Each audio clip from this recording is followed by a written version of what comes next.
This Amateur Radio Roundtable is brought to you in part by ICOM America.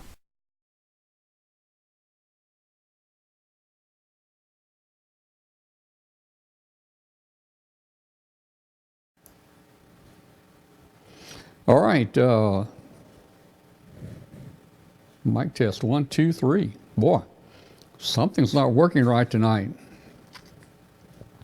Hey, welcome. This is the Amateur Radio Roundtable. I'm Tom Medlin, W5KUB, and it's Tuesday, October 23rd, I believe. Yeah. I've been out of town, been in North Carolina for the last 10 days. Just got back late last night. It's about a 9-hour drive back, so we didn't have a lot of time to get things ready today. And our host, our co-host tonight, Emmett, is not feeling well tonight, so he had to cancel. So we hope Emmett is feeling better. We're going to talk about a lot of things about antennas and various things, but of course we'll catch Emmett another time. The system tonight, you know, last week we pre-recorded the show and played it last week. Normally I miss maybe 1 or 2 shows per year where we have to do a recorded show. So we did a recorded show last week because I was at our home in North Carolina, and we started running the show last week, and 10 minutes into the show, YouTube had a US-wide outage, and YouTube just went down, and they were down about an hour and a half during the show. So our show didn't make it last week. It is recorded, and you can see it in our archives. People are asking, where's Katie? Katie's taking a couple weeks off. She's not going to be with us for the next 2 weeks. Next week, we've got Pat on to talk about our new segment, 50 megahertz and above. We're going to talk about EME and some interesting things there. Let's see what else is going on. Everybody's out this week. You know, I told you guys that Dave Kessler has an engagement with his wife for the next month or so to do some type musical thing on Tuesday night. So he's got a conflict and is not going to make it, but he's still with us. Don't worry. And let's see what else. Martin would have been with us tonight, but Martin's traveling tonight and didn't know if he would be at a hotel in time to check in. So it's going to be me tonight, and I've got a couple things to talk about tonight.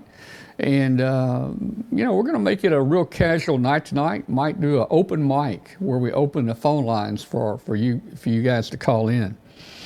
If you're listening out there, our audio is being simulcast on WBCQ, International Shortwave Station, very famous shortwave station out of Monticello, Maine. And it's on 5130 kilohertz. If you're on shortwave and listening, we'd love to hear from you, where you are. Give us a signal report. Send that to Tom at w5kub.com. Let's see, what else is going on here? Tonight, I want to talk about a couple of things tonight, and then we'll open some phone lines up. But I've got 2 things on the agenda tonight. One is I'm going to talk about my trip to North Carolina and meeting with the Jackson County Amateur Radio Group, Amateur Radio Club in Jackson County, North Carolina. And then I'm going to talk about Rig Pi.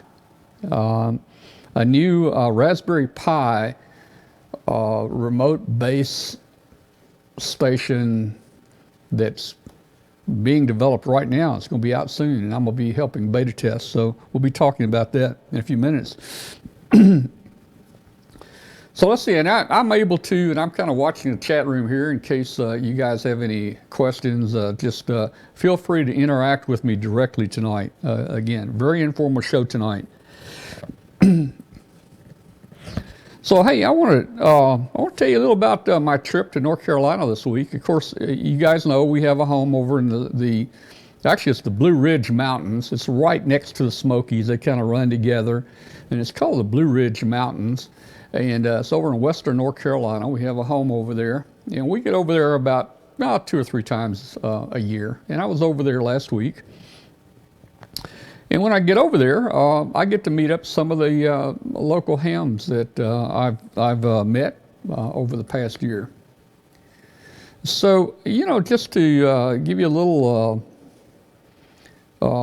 view into where I was and what I did last week, I've got a couple of pictures here. I'm going to try to show you some pictures. Well, first of all, hey, when a ham goes anywhere, he's got to take a radio with him, right? So I've got a hard suitcase. I've got a hard suitcase here, and there's a ICOM 7300.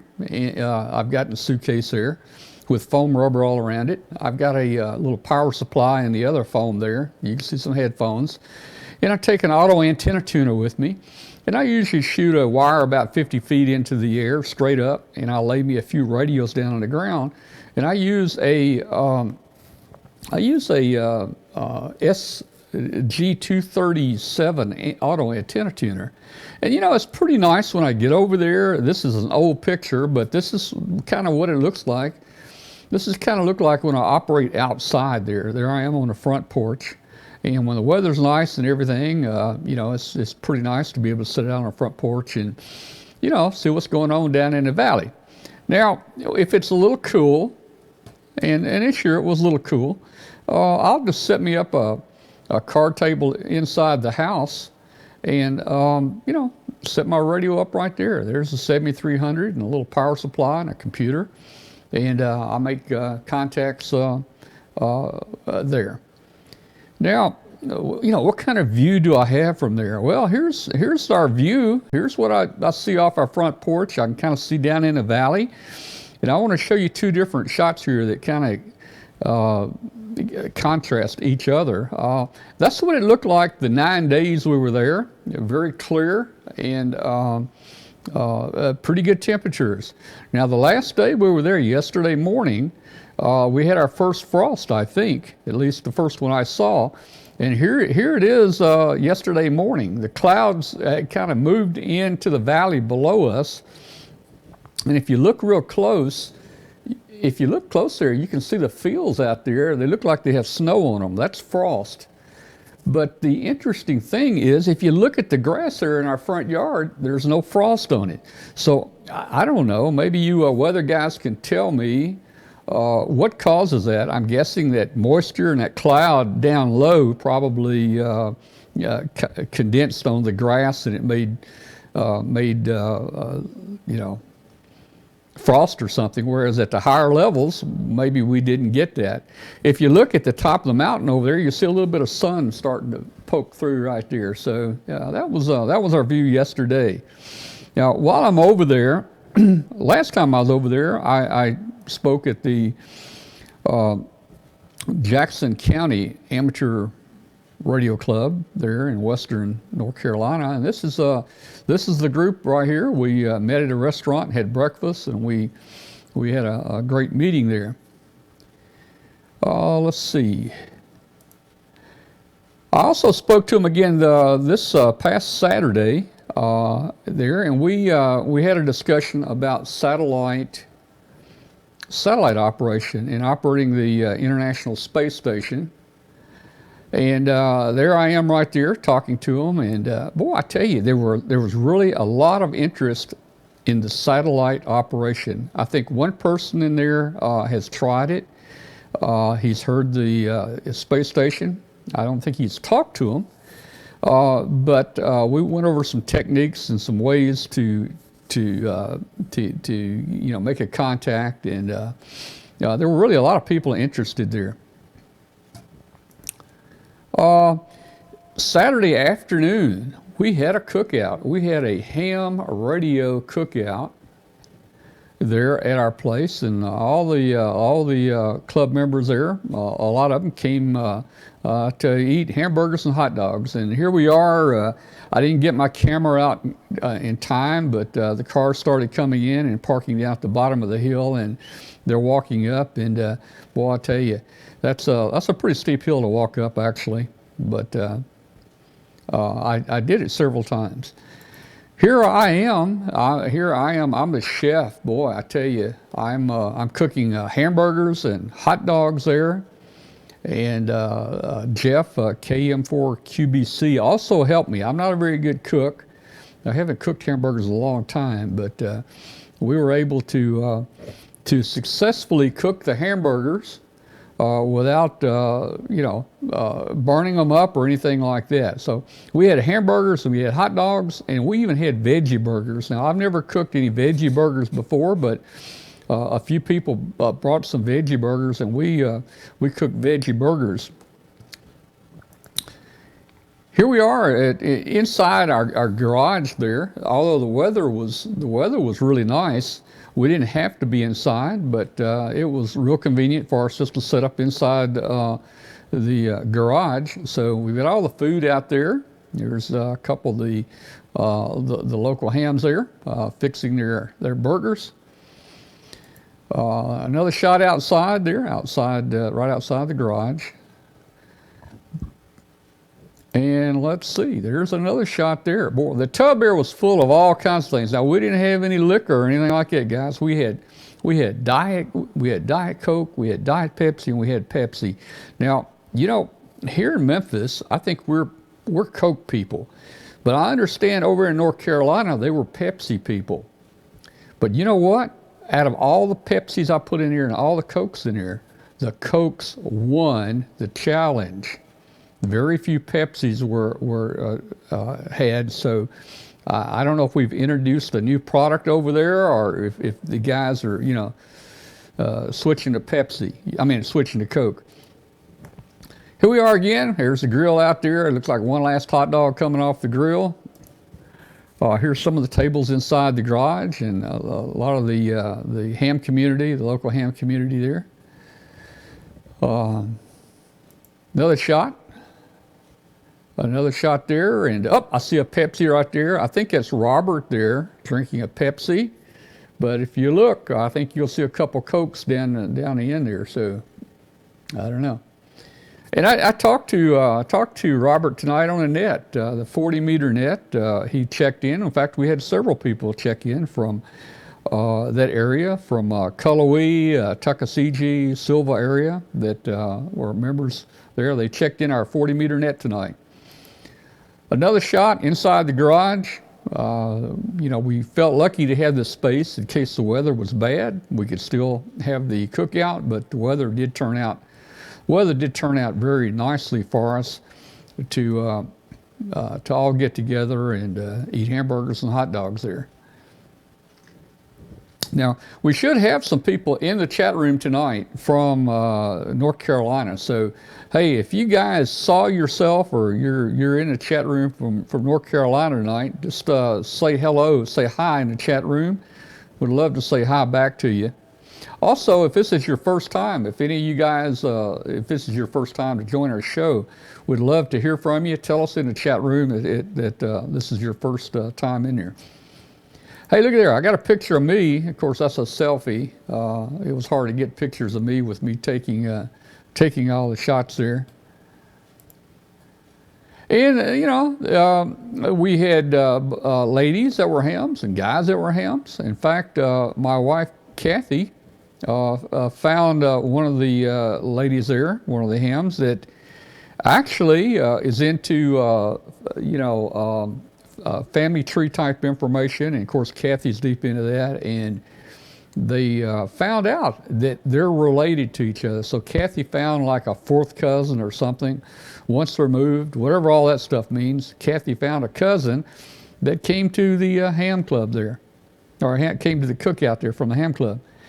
Well, we went inside and we talked about different things, the operation and how I operate portable and, with just a wire and an auto tuner. And I showed them the remote base. We've been talking a lot about remote operation on our show over the years, or over the last months particularly. And, we've tried everything from Remote Shack to Ham Radio Deluxe to Pocket PCRX and others. I think that's Pocket RXTX on a tablet there. I'm showing them. They were very impressed with it. And what I was able to demonstrate there was I turned the 7300 on right there, and on the tablet there I had the remote base up in Memphis, so I was able to receive and transmit in Memphis or receive and transmit in North Carolina, it was kind of funny how we could transmit and hear ourselves at the other end of the state. So they were all very interested in the remote base operation. We're going to talk more about remote base tonight. We've got something really exciting that we're going to announce about the remote control software. So we took a picture out on the front porch of some of the group there before everybody started splitting up and going home. But that's a fine bunch right there, really nice, a nice bunch of people, and we really enjoyed meeting them and visiting with them when we go to North Carolina. So that was kinda our trip this year to North Carolina, and we had a good time actually. But we were ready. I was ready to come home. Now Kathy can stay there for months and months at a time, but guys, I've got to get back where, I can do things. I've got antenna projects. I've got all kinds of stuff I want to do here. Let's see. I'm looking at the chat room there. Thanks for the Pocket RX TX, Tom. It works great. That's Russ. Guys, I'm going to talk about another one in a minute, and I think you're going to be happy to hear what we're going to say about this new one that's coming up. I'm going to talk a little about it in just a minute. The dead possums did not play for us while we were there. One of the dead possums was not there, so we didn't hear from them, but I sure wanted to next time I go back. Well, we're going to have the dead possums get out the music and have a good time there. So let's see, what else can we talk about here? Can't get RX TX to work on my Samsung S5. Well, not sure why, but I'll be glad to help you, Jerry. If you have trouble. It works fine on my Samsung phones. All right, so hey, everybody, stand by just a minute. We'll be back. I don't know how long the show's going to go tonight, but it's going to be interesting. We're going to open the phone lines up in a little while, and I just want to talk to you guys. And I sure hope somebody from North Carolina calls in, some of my friends. So we'll be back in just a second.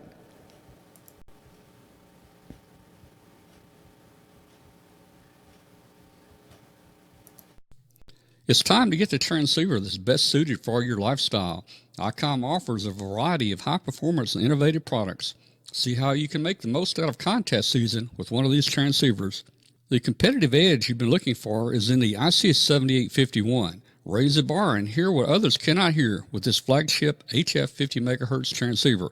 It has reciprocal mixing dynamic range, crystal clear local oscillator, spectrum scope, dual receivers, and a digital voice recorder. The IC7610 is the SDR every ham wants, and just in time for contesting season. This high-performance SDR has the ability to pick out the faintest of signals even in the presence of stronger adjacent signals. The new ICOM 7610 is a direct sampling software-defined radio that will change the world's definition of an SDR transceiver. It has direct RF sampling, 110 dB RMDR, an independent dual receiver, and dual digiselect. The IC7300 has changed the way entry-level HF is designed.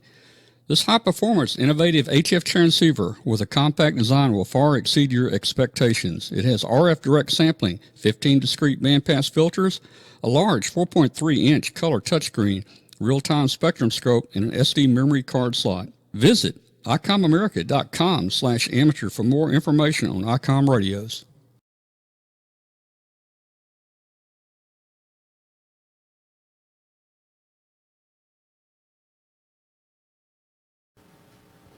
All right, we're back. Boy, I tell you, I don't know what's going on. Our system tonight is really sluggish. The camera shot's changing from one camera shot to the other. There's a delay like 5 seconds. I don't know what's going on here. We're going to try to make it through the show tonight, and then we'll see how we'll make sure it's working better next week. So just a couple quick announcements. Again, if you're listening on WBCQ, a shortwave station on 5130, send us an email. Let us know where you are and how you're hearing us tonight. Send it to tom@w5kub.com, tom@w5kub.com. We'd love to hear from you. And hey, WBCQ they've got a lot of money, they've raised a lot of money, and they're building the world's most powerful shortwave station right as we speak. Brand new station from top to bottom. And I showed you a picture of of the antenna system last week. The antenna system's already built, a majorly large steel structure. Some company, I think in the Netherlands, is a company that specializes in those shortwave antennas. And guys, it's going to be a great station. So we can't wait for WBCQ to get converted over to the new station. Again, if you missed the show last week, don't worry, it's recorded. You can still watch it. It was all new stuff. It wasn't a rerun. Okay, one of the things I wanted to talk to you about tonight briefly, and I don't have a lot of information on it yet because I'm just starting to get involved. I'm going to be helping beta test. I've joined the team of beta testers for our new product that MFJ is going to be having on the market real soon. And I'm working with a team and with Howard Nurse. Now, Howard Nurse W6HN is, I don't know, I guess he's probably like the Einstein, of ham radio. He's been involved in developing all types of software and things for ham radio. And he's also an electrical engineer. He's got an FCC first class radio telephone license. And he's been a ham for about 60 years. And he's developed a lot of software. But one of the things that interested me and the reason I got involved was, and in talking to my friend Martin, a Jew, was we need inexpensive, great working remote remote-based software, and they're coming up with it. Howard is working on all the software and the code right now. It's in beta testing, and I'm getting a unit tomorrow to start testing. I've joined the group. So one of the things that this new software does, and let me tell you about it. Not software, but it's called Rig Pi Station Server, or Rig Pi is how the product's going to be known. RSS, Rig Pi Station Server. And it's based around the Raspberry Pi. Let me see if I can pull a picture up of what the thing looks like. It's all right. Waiting for the picture to change here. Come on, camera. Oh, you know what? There it is. I had to do something. Okay.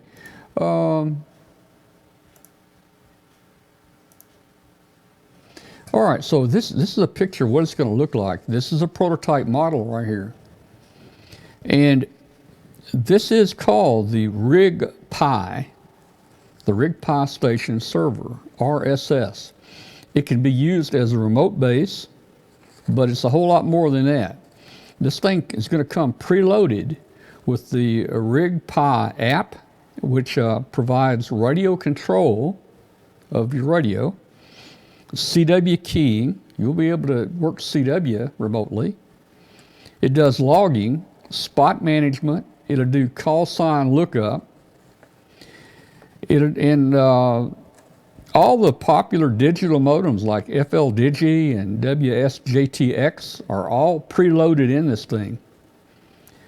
It also has the voice over IP app in it. It can be used as a station computer, providing web browsing and email. Now, this RSS system is going to be provided by MFJ. It's going to be ready to go with the Raspberry Pi, the CW keyer board. Let's see if I got some pictures of this. All right, here. There's the boards up there that actually go in it. One is the one's a CWQ board. The other is the audio board and transformer isolation. It's going to come in a custom case, its own power supply, and it's going to be preloaded. And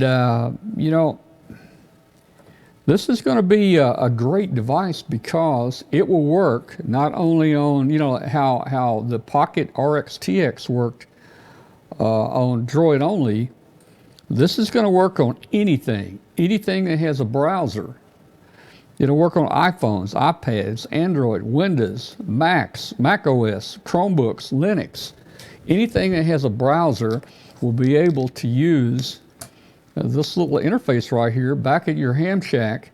And the main thing I want to do is I'm going to test it for remote base operation. I'm not really into a lot of digital modes yet, but we've thoroughly tested these other products for remote base, and I think this is going to be the one that I'm going to pick, and this is going to be the one that probably outshines some of the others that we've looked at tonight. Now, what we're going to do, we'll get Howard on the show here soon. Howard's developing the software for this, and we'll get Howard on the show soon.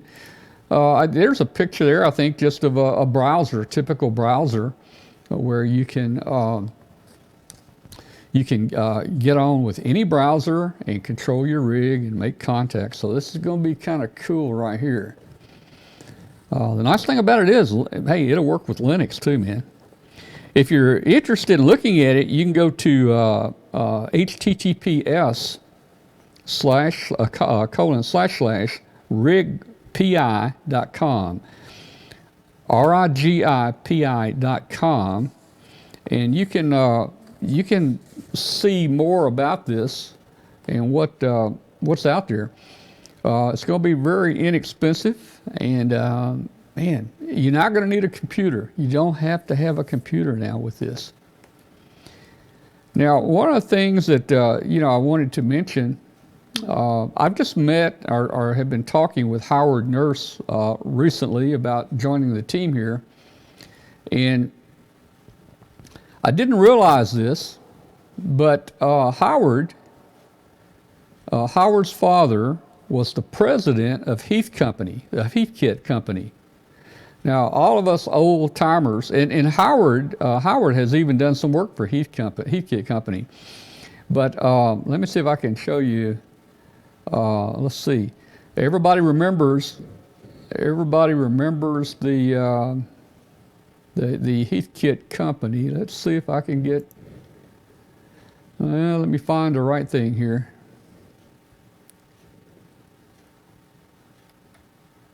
I'm working by myself tonight, guys. I have nobody here helping here. I'm looking for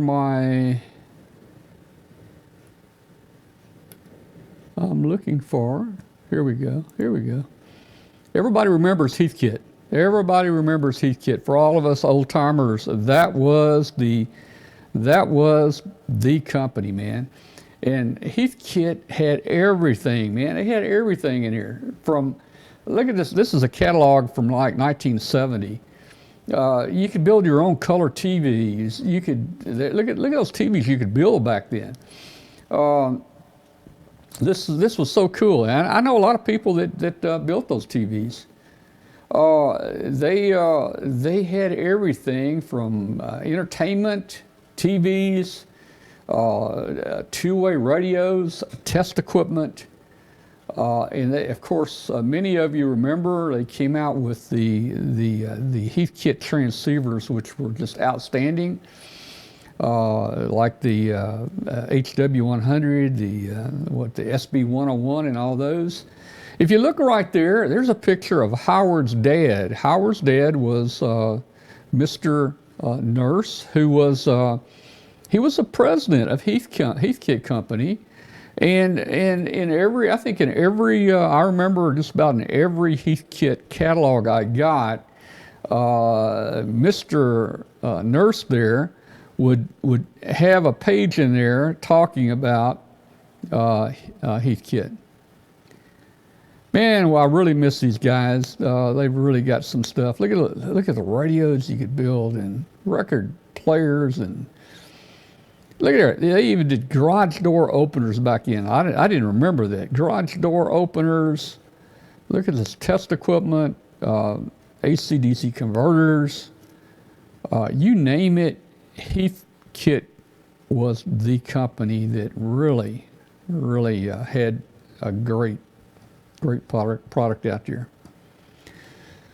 So anyway, I just wanted to tell you guys about this new product, this Rig PI coming out, and start getting you excited about it. And we will we'll have Howard on the show here pretty soon, and we'll go into depth and talk about it. The thing does so much more than what I'm even thinking about right now. It's going to be packed with options and different features. So it's an exciting product. I'm going to put the phone line up here, put the phone number up, and I'm going to open phone lines here for people to give us a call. Let's see if the camera shot's going to change to this. There it is. It only took 5 seconds. All right. Hello. Test 1, 2. Testing. Something's getting very sluggish here. Looked like my audio quit. But anyway, the phone line is open now, 901-286-1116. I just want to open it up. Can I supply the link to the Heathkit catalogs? I tell you, Jeff, the best thing is just do a Google search. Do a Google search for old Heathkit catalogs, and it'll give you a lot of links to them, and you can find complete catalogs there from every year. I think that catalog was 1970 right there. I also was looking at the 69 catalog, and man, that was some great years there. Hey, 901-286-1116. It might be a short show tonight. As I mentioned at the beginning of the show, our guest tonight had to cancel kind of at the last minute, so we wanted to fill in with this information here, and I wanted to definitely share with you my trip over to North Carolina. Let's see if we get somebody from North Carolina to call. Oh, we got a phone call. Let me answer it. Let's see who's in there. All right. Hello. Well, hello, Tom. This is Russ, KP0BK. Yeah. Hey, Russ, how you doing? Real well tonight. Hey, you are putting out so much information. Right when I like the RXTX, you bring this thing out. This just looks absolutely wonderful. I can't believe it. And it doesn't work with a computer? No, it uses a little Raspberry Pi that comes in it, and all the software's preloaded, and that little bitty box right there, that's the whole thing, man. It does everything, man. And it'll work with anything that's got a browser. Anything that has a browser, whether it be a phone, a tablet, Linux, Mac OS, it'll work. So wow, I was waiting for Martin to call me for some pirate advertising, and he doesn't even have to do that now. He's got you and your show, and that is just absolutely unbelievable. And with your Heathkit thing, yeah, I bought a TV. I built a TV from Heathkit. I built a mixer from Heathkit, an HW101 from Heathkit. It's just too bad they're not around anymore. Man, wasn't that a great company, man? I mean, I almost have tears thinking about it, man. You know, I built the HW100, boy. That was a great first sideband rig. Oh, it was, and it was something that you could actually. Well, you had to save up a little bit. Nowadays, they were really cheap. You had to save up a little bit, but you could build it, and you had the. I did this, and I got it on the air type thing. And now with his new, this RXTX thing, I worked on that. Finally got it working, and it works great. But I'm really looking forward to this. So more power to Martin, and thanks for having that on the show tonight. Yeah, and I think this is going to be available soon. It's been in beta testing quite a while, and I just joined them here recently. In fact, I get my unit tomorrow. and we'll be able to talk more about it on future shows here. And I'll Do get you my. do you have any idea? I saw a lot of people asking prices. I was guessing $149 to $179. Is there any price range that you know of out there for it yet? Well, let me look at this, and I don't know the exact price range, but let me look at this right here. I don't know how this thing packaged. This thing actually will hold, I think, a couple different boards. You know, you get a motherboard in it, you get the RigPi server, and then you can add a RigPi keyer board, and then there's the RigPi audio board. Now, to me, I think the audio board is probably your audio card interface to your computer, probably. So I would think you would need the RigPi server, and you'd probably need the RigPi audio if you weren't going to use it with CW. But with that keyer there, you can actually do CW remotely. And we'll find out. Like I say, I'll be getting mine pretty soon. That's got some prices, I thought, on there. I can't. It looks like. I just noticed some people in the chat were asking, and I don't even know what all it involved, you know, as far as what it was. But knowing Martin, I thought that was a pretty good price. So, yeah, and he might even beat me. Yeah, that's showing right now. That page there is showing the RigPi audio board at $99, and it's showing the RigPi keyer card at looks like $69. Yeah, I'm not sure what the little server cost there that's in the case. But it's going to be fairly inexpensive overall when you look at this thing and you compare it to, you know, some of the other things that we've been doing. Oh yeah, and you don't have to have a computer. Your Pi is your computer, but you don't have to have your main computer tied up that way. Yeah, that's true, and so Howard was telling me today, even if the internet's down, you can use this to control your rig and all that stuff. I guess it's either through Wi-Fi or Bluetooth, probably. But again, I'll find more out about it.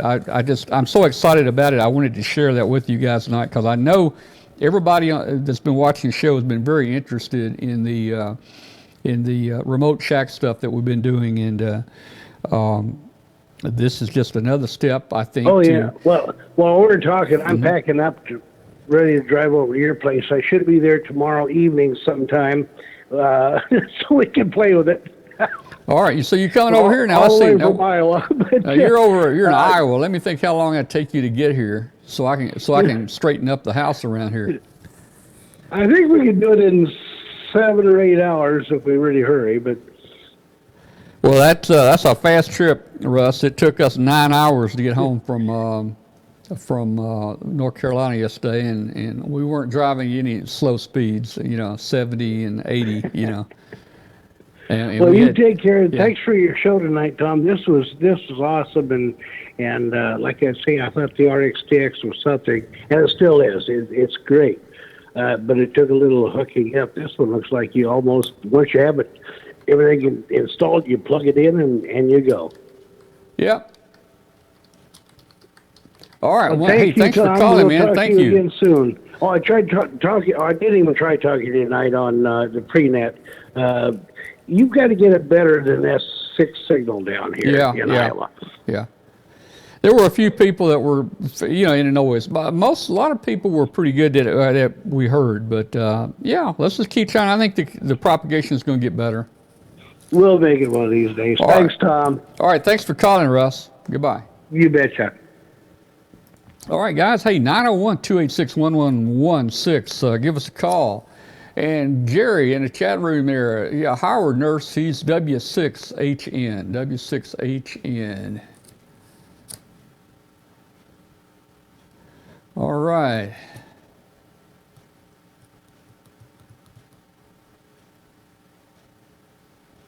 Ham Radio Black Friday sales coming up in a month. Boy, I don't even know what that is. Is there a Black Friday ham sales? I've never really looked at that. Looking for phone calls. Well, I know somebody in North Carolina's got a phone. Guys, give me a call. 901-286-1116. Get on the show. Somebody call us. Give us a subject to talk about tonight. Hey, I got my, Walter and I just put together my new 14 element 2 meter Yagi today, and that's to replace my 5 element Yagi on my azimuth elevation antenna out there for my satellite operation. I need a little bit more gain. I've got a 100-foot run of some very high quality coax going out there. It's a little better than LMR 400, but it's 100 feet. And the satellite signals are fairly weak. I'm going from a 5 dB gain 2 meter antenna to a 13 dB gain 2 meter antenna. So I'm going to pick up about 8 dB a gain. I'm hoping that gives me enough to handle that 100 feet of coax there. Let's see.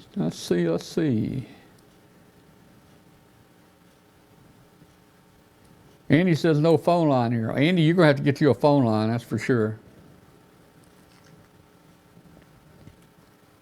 Okay, Mickey there, NY2MC, is talking about the, what's that, Jamboree on the Air. They had 79 scalps this year. He says it's the biggest he's ever had up there. So as soon as I can get me a little coax pigtail put on that beam, and I'll get Walter back over here, I'm going to be able to go up and put the antenna back up. I'm going to have to add about 5 feet mast pipe to my azimuth elevation because this antenna has such the boom on this antenna is like 15.8 feet, so I've got to raise the rotating part up, so if I do stand the antenna up on, vertically, it's not going to hit the roof. So I'll do that in a minute. Let's see, we got a call coming in here. Let's see who this is. Hello, who's on the phone? Hey, it's Jeff Powell from Hey, North Jeff. Carolina. Hey, Tom. Jeff, KM4QBC. Hey, Jeff, man. Enjoyed visiting with you guys this weekend, and Jeff is the one that, he was my helper in cooking the hamburgers and the hot dogs. And I think we did pretty good. They ate about. In the chat box that you burned a couple of hamburgers, Tom, but you did good, man. Thanks. Well, now, the rule was I started them cooking. I got them cooked halfway through, and you're supposed to take them to the end. Now, if they burned, man, that was your fault. Okay, I'll take that. I'll take that. That sounds good. I'll tell you what I think we did, and I don't know if they're on here in the chat room tonight, and I forget who they were, but the veggie burgers, I think a couple of those burgers, we let those burgers cook pretty well done, man. I mean, I never cooked a veggie burger, so I didn't know how much to cook it. Yeah, I don't same get here. I never had cooked a veggie burger before. I didn't know people in Jackson County eat veggie burgers, but apparently they're pretty popular. We're going to have to put them on a little later next time, though, because they got done pretty quick. They were small, Well, you know how on a hamburger you can kind of watch the red seep out, or you can kind of check the center, but on a veggie burger, I don't know what to look for, man. And they got done quick. And the veggie burger owners, man, I kept asking, I said, hey, how about a little help? Are we doing okay? But now, Jeff, I want to tell you something, Jeff. You told me y'all drink Pepsi over there, but I don't think anybody touched but about one Pepsi, and Cokes went, man. Cokes went. So what was all that about? Yeah. Well, actually, I drank the Pepsi, so that's the reason I said that. So everybody else must drink Coke. I missed that one. That was another bad call on me right there. All right. I just want to call in, man. I enjoyed having you visit. You and Kathy, we had a wonderful time. I appreciate you helping us do the presentation at the club, and everybody, really enjoyed the visit there at your house and doing all that. So thanks again for coming, man. We hope you come back real soon. We know you're busy and stuff, but we look forward to your next visit for sure. We enjoyed it, and don't forget to go back up to our house there and get your little rubber ducky antenna that I taped to the gate. Oh yeah, I'll get it. I'll get it tomorrow, the next day. I've got all kinds of little antennas here, but I'll definitely get up there and get it. It's supposed to rain here, I think maybe Saturday, but it's not going to hurt it either way. I'll get it, man. All I right, appreciate you, dude. I'll let you get back to the show there, and I'll watch this again tomorrow on YouTube. And I missed about the first 5 minutes, but I caught the end of your slideshow there, so I appreciate you doing that, man. I know everybody here does. You take it easy. You're welcome. All right, we'll see you, Jeff. Good night. All right, tell Kathy hello. We'll talk to you later. All right, so I just had a call come in, and we missed it. Jeff talked 3 seconds too long, so I missed the call. Whoever that was calling hung up. Give us a call back. Dial the number back again, 901-286-1116, and give us a call. Mickey says the scouts up there did try one of the satellites, didn't make the contact. Richie wants to know, what's the vegetable? Well, Richie, some people eat vegetables, man.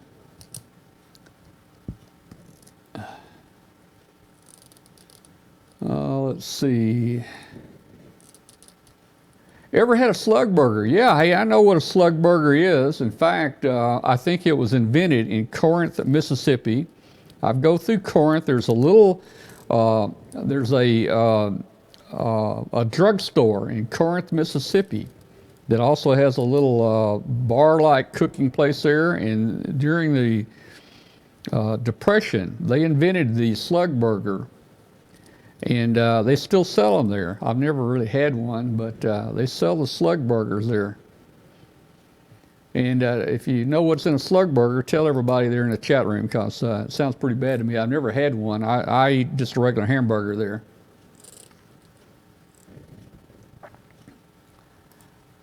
All right, who we have on the phone? You got KB3ZBH, Richard from Erie, Pennsylvania. KB3 Richard. Hey, Richard, how you doing?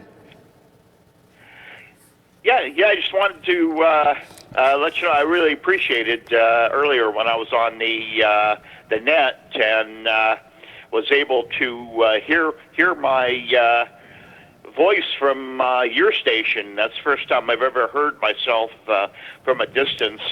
So it's kind of nice to know I was putting out a pretty good, clean signal. Yeah, you were. So maybe some of our viewers don't know what's going on. Hey guys, we webcast our 40-meter Roundtable net every Tuesday before the show. We broadcasted it just like this on W5KUB.com, and if you go there during our Roundtable net, you can actually see the S meter, and you can hear yourself talk. So it kind of, if you want to hear what you sound like in the net at this end. Hang on a second, guys. We got a special guest joining us here. We got a special guest. You got a call. I'll let you go. Okay. All right, guys. We'll okay. Richard, hang on. Hey, how you doing, Martin? Hey, Tom. How are you tonight? Guys, we've got a special guest. Look at here. Martin Jew just joined us. Martin joined us. Martin, where are you? Atlanta? I am in Birmingham. Oh, in Birmingham. Okay. Yeah. Boy, I tell you what, well, we're just having a great time here. We've got the phone lines open, and we've got people calling us from all over the place here. We've been talking about our cookout in North Carolina.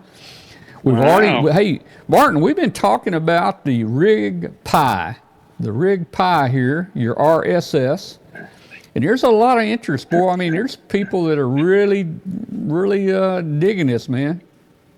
And I tell you, that's going to be a wonderful addition to our hobby, and you can operate ham radio wherever you are, even when you're driving cross country in your car, and you won't need a mobile antenna or radio or anything. And I'm trying to figure out where to put my finger so I don't cover myself up on this phone. Well, you're doing fine. You're looking good there. You're looking good. Okay. You're looking real good there. Well, let's see if I can get another phone call in here, Martin, and we'll let people talk to you and me. And hey, guys, if you want to call in and say hi to Martin, give us a call, 901-286-1116. We'll talk about the Rig Pi. We'll talk about the hamburgers and hot dogs. We'll talk about anything you want to. Give us a call, 901-286-1116. This is your chance tonight to talk with Martin. Well, Martin,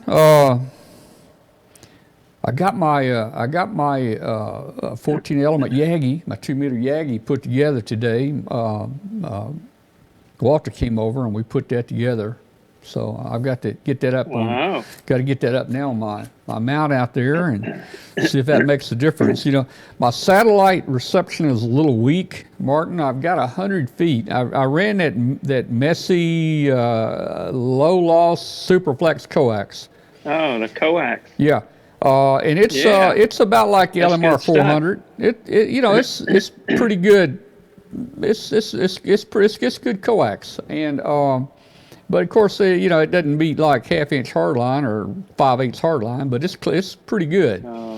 But I had to run 100 feet. I had to run 100 feet out there, and I've got a 5 element 2 meter antenna out there, and the signals are just weak here, Martin, and. That antenna, I think that's the high gain I've got out there. I think it's got 5 dB gain, and this new 14 element that I got from MFJ or from, I guess I don't know if it's a high gain or Cush grip. Yeah. I think it's high gain. It's got 13 dB, so it's got 13 dB or 15 dBi. So that's a lot of dBs. Let me tell you.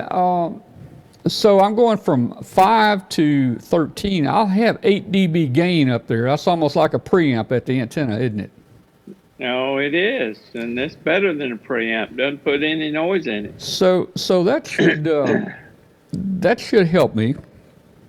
And if that doesn't help me, I guess I'm going to go to preamp next. But I think it's going to work. I think it will. That is a long boom on that 2 meter antenna. That boom is 15.8 feet long. Man, when did you put that together? Well, I did it today. Actually, it was delivered this week while we were gone, and Walter picked it up and brought it by today, and we just put it together. It didn't take probably 15 minutes to put that thing together. Wow. That's pretty quick. 901-286-1116. Phone lines open. 901-286-1116. Boy, we got a lot of shy people out there. Well, I got a question for your viewers here. So some of the hams who grew up during the early novice days when we only had tube type rigs, tube transmitter and tube receivers. Would any of y'all be interested in having a one tube transmitter that you could operate CW with crystals? I'm just wondering what the interest level would be. You're asking if there's interest? Let's see. Let me get this phone call. Let me get the phone call. And who we got on the phone? Hi, Tom. This is Marty. This is Marty AG3I. AG3I, Marty. Hi. Hey, Marty. Hey, hi, and this is Martin. Hi, Martin. Yeah. This is Marty. Hi. Marty. Hey, I had a couple of really basic questions, and I'll put it in context for you guys.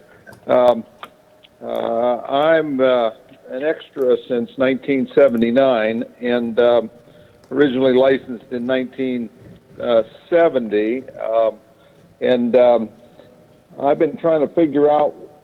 I've been off the air since about 1984, and kept my license up, but I'm trying to figure out this new technology you have there, this MFJ box that you're talking about tonight, and I know you've talked about other brands over the last couple of weeks or the last couple of months that I've listened to, and I do have an HW101 that I saved everything I could back in the 70s to buy that, and I'm kind of guessing that this technology doesn't work with that type of transceiver, and I'm going to have to upgrade to something. And can you tell me how far into the future of technology I have to go to be able to have my station rig controllable, through the internet. Well, Martin, did you understand that question? Well, understood the question, but I'm not real sure how to answer it. Did I think what he Howard needs, check Martin. in with us tonight? What was that, Martin? What, say that? No, did Howard? No, check he's in unable to make with it us? tonight. But we'll have him soon. I think what the caller is saying is, with this new technology, how will it actually work with the radio? And of course, the secret here is most modern radios have a serial port on the back or a USB port on the back, and I think that's what you're going to need to do cat control. You're going to need to plug this box into a radio that will support like a USB input or a serial RS-232 serial connector on the back. And I've got radios with both. And when I look at things like the TS-2000 and the TS-570, I don't know how far those radios go back. Martin, they go back, you think they go back 20 years? I don't think they may not go back quite that far. The TS-2000? Yeah. Well, I think if you don't really need to do a lot of control on it, like if you leave it on one frequency. Exactly. I think, you still will be able to talk and hear. Yeah, and I was going to mention that if you're not concerned about steering the frequency or upper or lower sideband or filters or anything like that, if you have your radio just set on one frequency, this new rig PI I think would work. You just interface the audio lines to the radio. The microphone and the speaker? Yeah, okay. Yeah, that and there would be a push-to-talk line that I'm sure you'd have to connect up, but I'm sure you could do it. And, it would work. And particularly, some people may want to use it for VHF and just, set it on maybe a repeater frequency or something when they're traveling, Okay. Well, very good. Hey, I realize this is a really basic question, but I appreciate your taking the time to entertain it. And I do find that what you're providing here is quite enjoyable and certainly educational. I do have a little bit of technical difficulty following you on the YouTube transmission, which is how I normally do it. Sometimes when it gets disconnected, when I reconnect, I think it's back several minutes and it's not current, but I'm figuring it out. You know what? YouTube. Thank you. And YouTube's got a feature. I had several of Martin's pieces of equipment, QRP transmitter and antenna tuner, and it was a thrill. It was a lot of fun. Thank you. You go a long ways back. You go a long ways back. We appreciate that. Thank you. Thanks, Marty, for calling. Great. Have a great evening. Okay. Bye, Marty. So, Martin, before that call, you were talking about one-tube transmitters, and you asking if there's any interest in that? I know there's still people out there that operate those. Yeah, no, just simple one-tube crystal control. If you've got a VFO, plug it into it.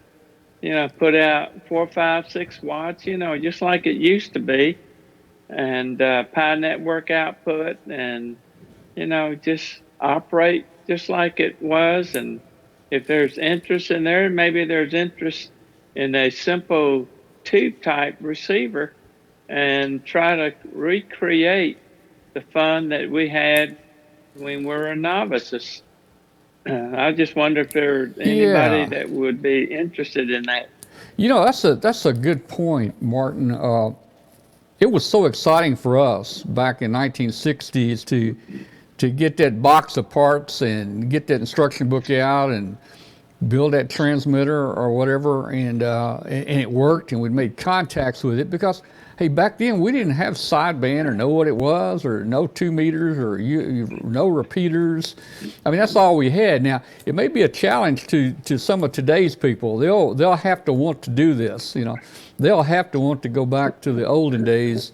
But it's different, it's neat, and it's fun. So, yeah, Martin, why don't you lay out a one-tube transmitter? Now, we may have trouble getting crystals. I guess you can still buy them. Well, yeah.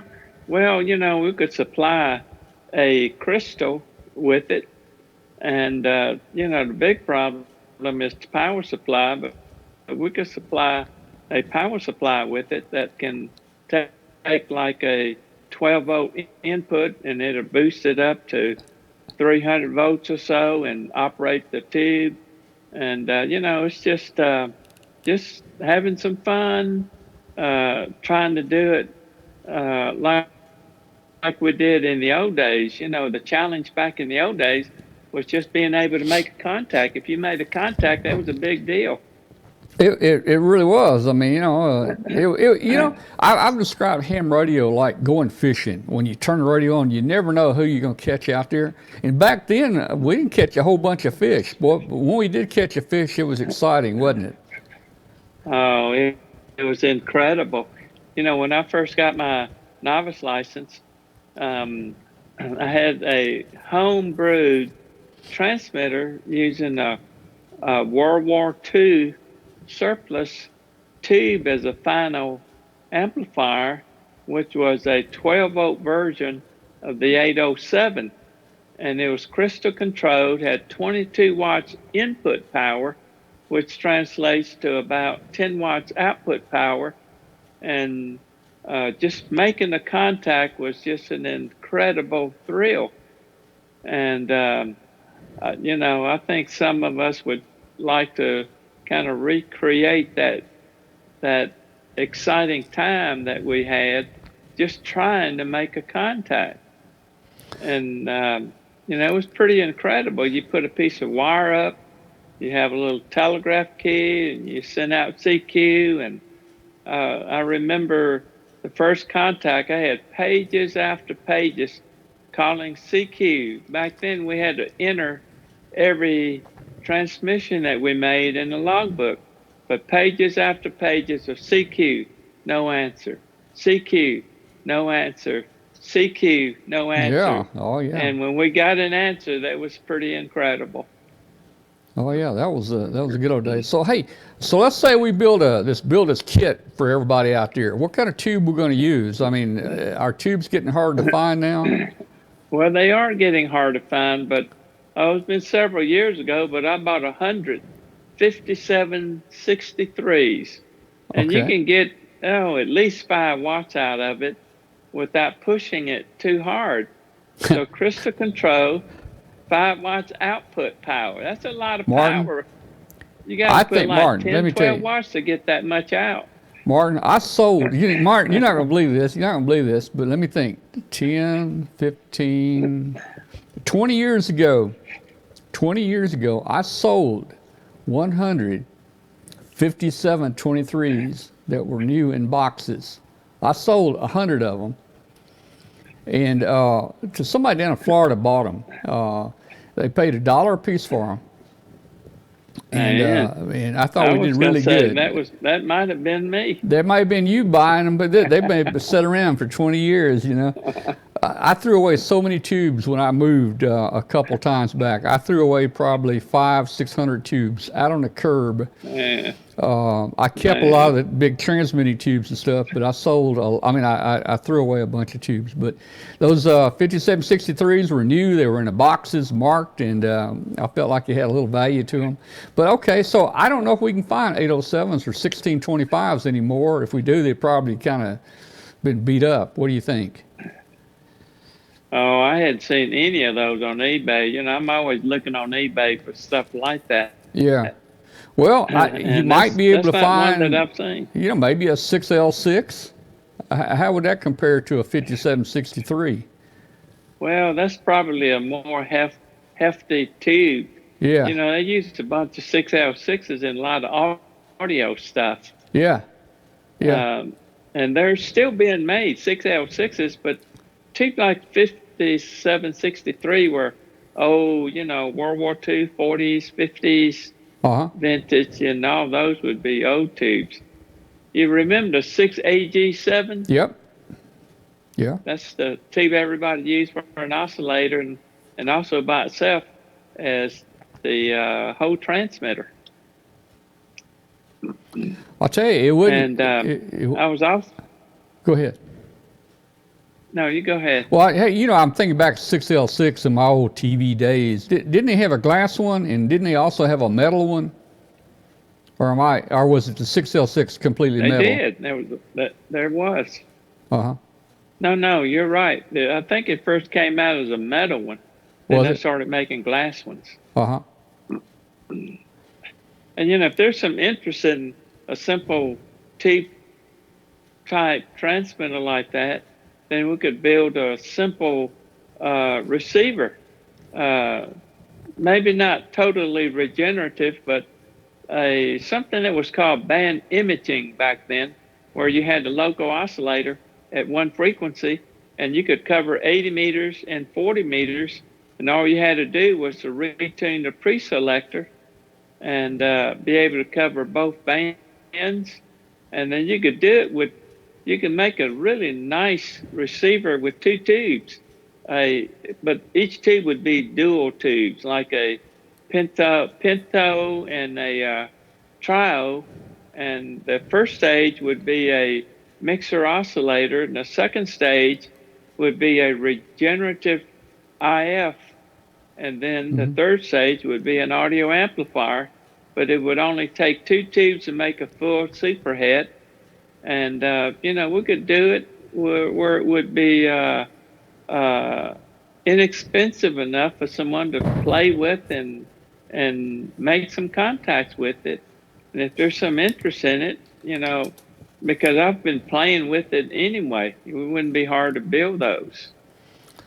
Well, yeah, you get those multi-tubes, and you could put something together pretty easy. Albert, Yeah. I mean, you know, Martin, you remember the old Muntz TV? Muntz. Oh yeah. They, I remember that. my uncle hated those. MUN. My uncle hated those because that's the only TV that had about 6 tubes total in it. You know, everybody else, you know, RCA, Zenith, they'd have 20 tubes in it. But man, you get a Muntz to take the back off. It didn't have any tubes in it, man. I don't know. Yeah. Those guys were smart. They were smart to make all that stuff work with minimum number of tubes. Yeah, that's pretty incredible. One tube did lots of stuff. Oh yeah. You know, there was something called a Reflex Radio that would take one tube and would amplify RF, and then they would put, after they detected it, it would amplify audio too. So that one tube would do 2 functions at one time, and it would be like a simple tube, like a trio, which would be equivalent to one transistor, and RF and audio amplification at the same time. Oh yeah, yeah. Well, Russ has asked him if he can call in again. Yes, Russ, give us a call. You got the number, 901-286-1116. Give us a call. Love to hear from you. Oh, well, that's a phone, but that's not the studio phone. Oh, let's see. That's interesting. We're going to have to open up more phone lines. Sometimes I'll get 3 or 4 calls at one time, and then a lot of times we'll get, and when we do that, we lose a couple people. They have to call back. But I need to work it out here where we can have more lines open at the same time here. Okay, 901-286-1116. Well, we got Martin now. Martin goes to bed early, so you guys better call. It's 10 minutes after 9. So you're in Birmingham, so you're on Central Time. Yeah. I just got back from eating at the fish market near University of Alabama, Birmingham. Kirkland Clinic, and got a good clean bill of health for the heart. Well, great. So I'm in great shape. That's great. Yeah, great, man. Yeah. Hey, that reminds me though, I need a cowbell, Martin. Next time I come down here, I hear that you guys are the cowbell capital of the states, aren't you? Absolutely. Well, I I'll need to get find you a cowbell when you come back. I need to get a cowbell because I've got friends here in North Carolina. They got the Dead Possums. I don't know if you heard their video, or their music they played on here one show one night. But I'm going to join them on next time I go over. I'm gonna get the Dead Possums together, and we're gonna do some music. And I want to join the band. I figure I can play a cowbell, And as long as I got somebody out in the audience that keeps yelling, more cowbell, more cowbell, I'll play the cowbell. So next time I get down to Starkville, I want to find me a cowbell. Well, I'll get you a cowbell. All right. And if you play the cowbell, you'll take over the band. All right. Who's on the phone? Hi, Tom. It's Russ again. Hey, Russ. How you doing, man? BK. Hey, Russ. How you doing? Okay. Russ is out in Iowa, I think. Iowa? But being Martin's on there, and I saw a lot of things in the chat room, and plus I have some questions.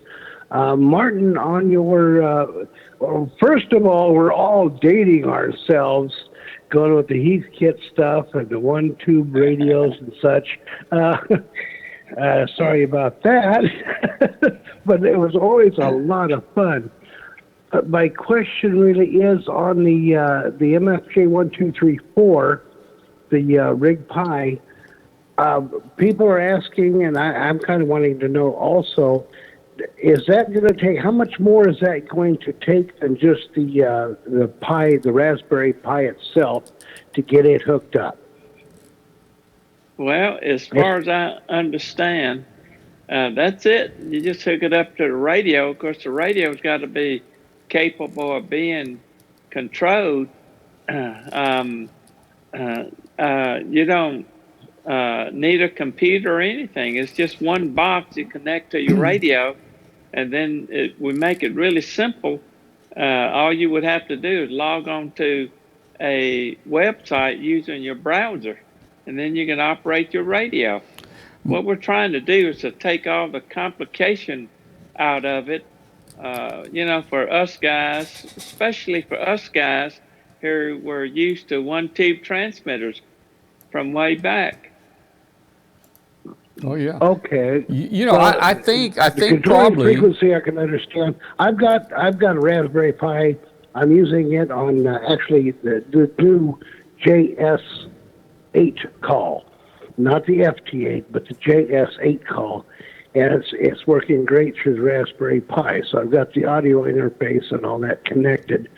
So basically, all I'd have to do is just buy the MFJ 1234, and with a few modifications, could get that to work. I don't have to buy daughter boards and all this. Well, look, here's already have audio interface. Here's a picture of it right here. Now, hey, Martin, this says MFJ 1234. That's probably not the real number. Is that a real number, 1234, or is that just a beta number? I don't know. I don't know. It may have been assigned that number. Okay. All right. So it looks like there's USB ports on here, and I'll know tomorrow, Russ. I think you're just going to use a USB cable to hook it up to your radio, and you're asking what's in there. It's going to basically come with the Rig Pi server board you see there on the top left, and I think you've got to have that Rig Pi audio board. That's your sound card, I think. Those two will fit on top of each other. Now, the Rig Pi keyer, I don't think you have to have the Rig Pi keyer. From what I'm looking at, I think that's just a CW keyer if you wanted to add remote keying to it. Yeah, that's correct. But what we're going to do is offer the whole package. You don't have to do anything but just order that box. Yeah, and then you'll be able to talk on sideband and use CW. Yeah. And also, from your Martin, you're talking having this all from your operating you position. Just order the box and you're ready to go. It's all there, and software loaded. Right. Software loaded and everything. It's a complete. Software is already loaded, and the software is open source. It is open source. All you have to do is plug it into your radio. Go ahead. All you have to do is plug it into your radio. If you have an older radio, then you just plug in the audio output from your speaker or headphone jack and the audio input into your microphone. And that's for older radios. And if you have a newer radio that has a USB port on it or some cat control, then you'll be able to tune the frequency and do lots of stuff like logging and rotate your antenna, all of that. And then on wherever you are that you want to operate it, if you're on a vacation or on a trip, all you need is a smartphone or a laptop or a computer. All you have to do is log on to a website and you're able to operate remotely from anywhere. So the neat thing about this, Martin, is all you need is a browser, any kind of browser. You can be on Linux, Unix, Linux, Chromebooks, Mac OS, Windows, Android. All you have to have is a browser. It don't make any difference what type system you're on. Even a Okay, phone. well, MFJ did it again. Another starter cap, so now you're on 6 stars instead of 5. Well, we appreciate that, Russ. Well, thank you for all your work you do, Martin, and I've got a lot of your stuff here, and I just love every bit of it, and it performs flawlessly. The antenna analyzer is probably the best I've seen. I know some have graphic capabilities, but this thing is just unbelievable. So thanks for all you do. Thank you again. Let me in again, Tom. Yeah, you're I didn't welcome. want to take over your show. That's all right. Thanks for calling, Russ. Thank you, goodbye. Russ. Thanks. We'll see you later. So, Martin, they're wondering about when do you think it might be ready to buy these things? We're getting questions in the chat room about this. Will it be ready by Christmas? Well, we hope it will be ready by Christmas. We're doing beta testing now, and Tom is one of the beta testers, and we're getting closer and closer to finishing the software. The hardware is finished.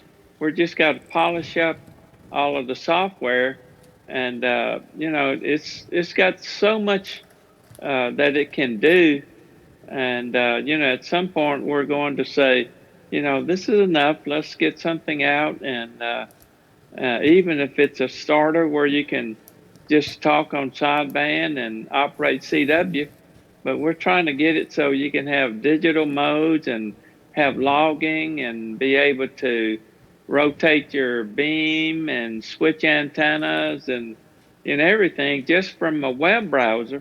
And like Tom was saying, the web browser can be on anything, can be on your smartphone or your laptop or Windows or Mac or Linux or anything that's got a web browser. Anything you can pull up Google on, you can use to operate this with. Yeah, and I was seeing in the chat room about it will require some configuration. Of course, any remote type shack type console you use to interface with the radio, there are certain things you will have to set. For instance, you'll have to set your COM port number. You'll have to set the baud rate, but that's pretty much it. And once you do that, it will communicate with the radio.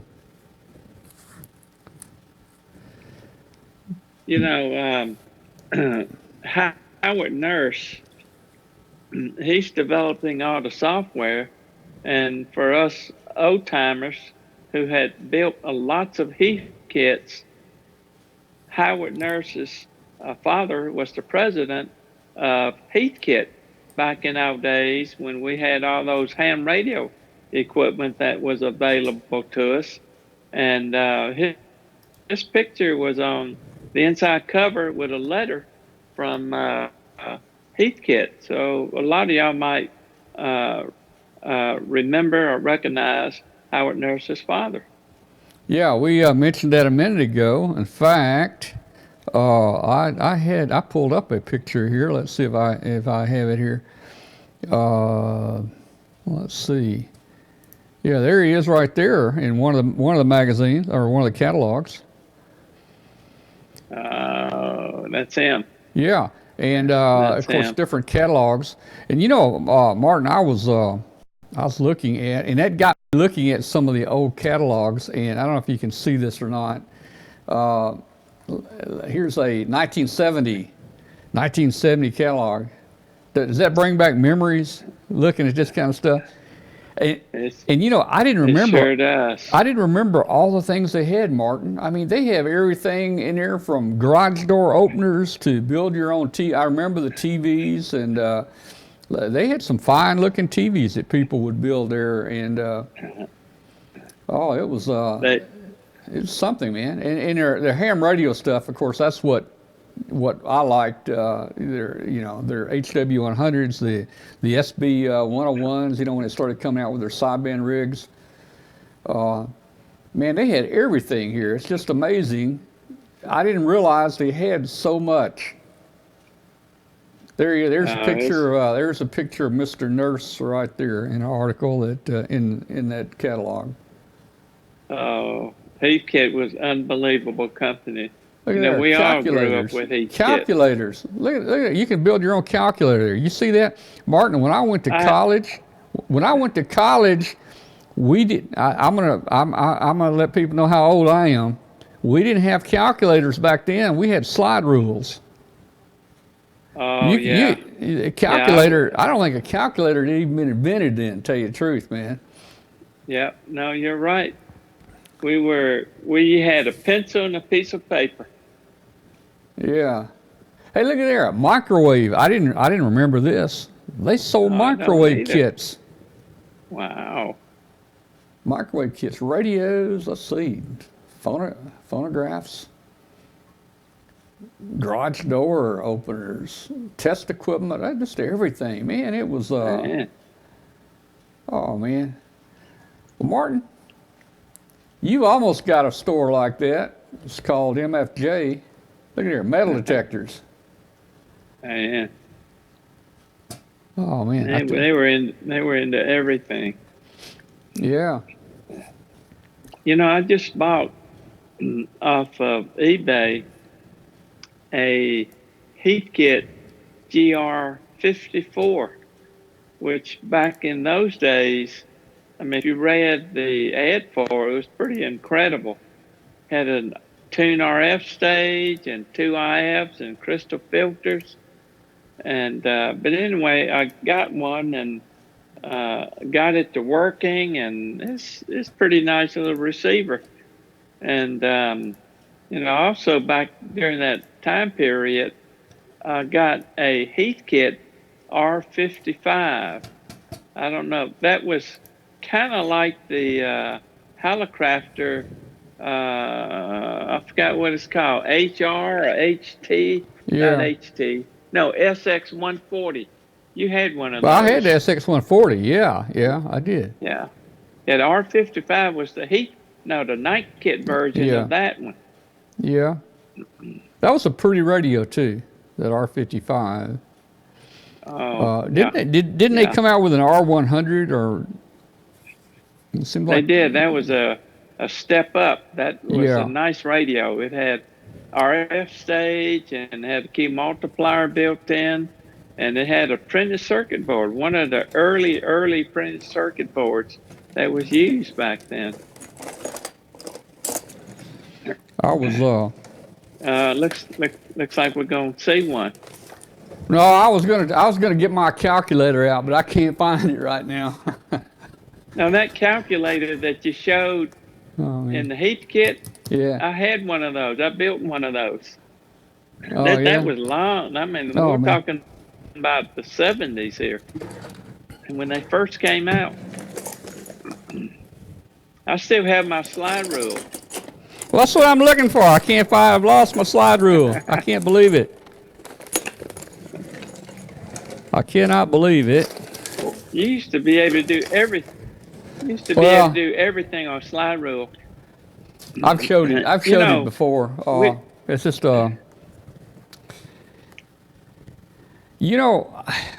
I had trouble with the slide rule though, when you had to take it to like 4 and 5 places, decimal places. It's kind of hard Oh, to. you couldn't get it. You couldn't get it after that. You kind of But, have to, just kind of. There was a lot of guessing going on when I was using it, man. Oh yeah. No, I mean, if you tried to get it out 4 or 5 places, you had to make up the 4th and 5th number. Yeah, well, it would get you in the ballpark, I guess. Back then, Yeah. that's good enough to get in the ballpark. Well, back then when we were taking math in high school, like trig or algebra, we learned logarithms back then, where you would take a number and take the logarithm of it, take another number and take the logarithm of it. And if you wanted to multiply those two numbers together, all you would have to do would be to add the logarithm up. Just add them. You don't multiply them. You just add those two up, and it would be, then you take the anti-logarithm of that, and you would get the product of those two numbers that you started off with. And that's what the slide rule is based on. When you slide the slide rule together, you're basically adding distances together, but the scales were logarithmic, and that's how you would multiply two numbers. Well, that's been a long time, Martin, but let me ask you, Martin, when you used your slide rule, did you put baby powder on it? No, I didn't. I should have. But you didn't? My slide rule was made of bamboo, and it would get stuck sometime because of the humidity. Well, I think mine was bamboo, but we had baby powder that you'd put on it to make it slide better. Well, I didn't have enough sense to use baby powder back then. Oh, man. Yeah, we all smelled like a bunch of babies, man. Everybody had their own little, thing of baby powder, and you dump it on there, and, oh, man. Yeah. Oh. Well, I don't know what happened to our callers. 901-286-1116. We'll keep this line open about another 5 minutes, and then we'll close the show. And we're so glad that Martin joined us tonight from Birmingham. Yeah, I just got a note on my screen that my battery's about to run out on my phone. You probably got 3 minutes left, so we'll... Oh, yeah. No, I got plenty of time. It just starts, it gives that warning when I'm down like 20%, so I got plenty of time. If anybody would like to call in and talk about something. Yeah, Douglas in the chat room talks about graphite powder. That might not work too good to get that graphite all over you, man, and everything. That's some pretty nasty stuff. Oh, yeah, I remember that too. Yeah. 901-286-1116, the countdown. We got about 1 minute left. Call us with your comments or questions. I want to thank everybody who's been checking in at 40 meter net. We had about 30 check-ins tonight. It was great. Everybody pretty much had good signals. And every Tuesday before the show, we meet on 7180 at 5:30 Central Time. We try to stick it out from 5:30 to about 7 o'clock. And then we start getting ready for the show here. So please join us on the 40 meter net. And if anybody wants to pick up net control, we'd love to start a net on 20 and love to have a net on 75 or 80 meters.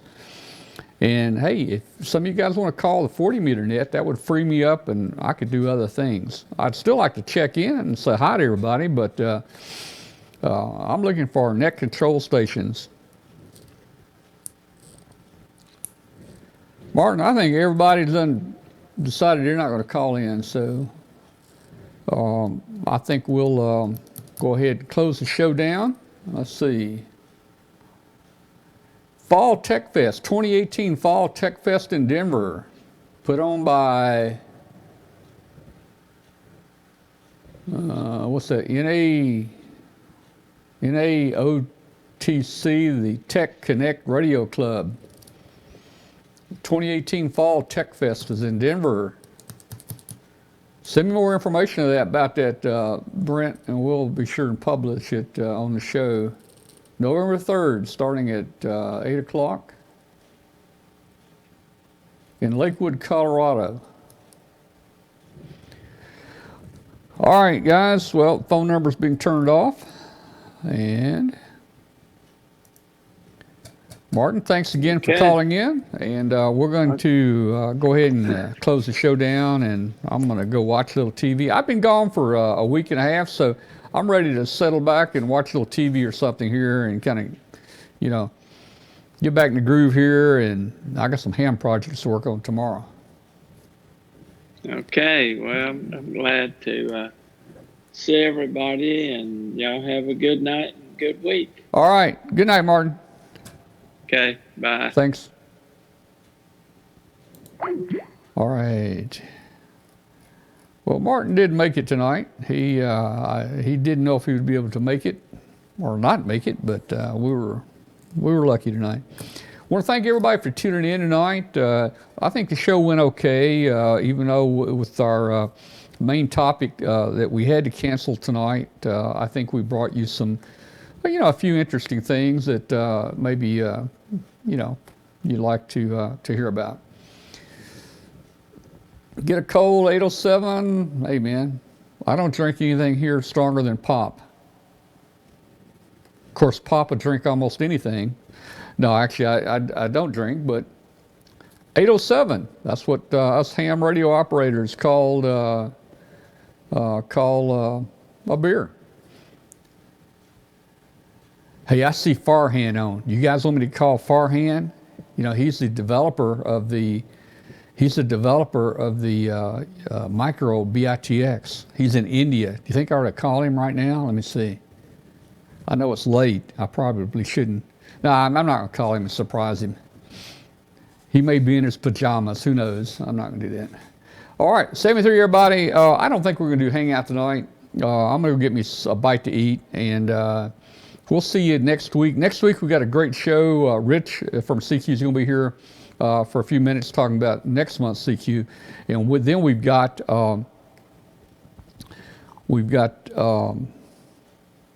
a great segment that's starting called 50 megahertz and above, and Pat's going to talk about VHF and UHF operation and moon bounce, EME. So be a good show next week. 73 is everybody, and see you next week. So you're saying I can ask this cat any question? The cat is connected to the computer. You just type in the question, it will read his mind. There the answer comes.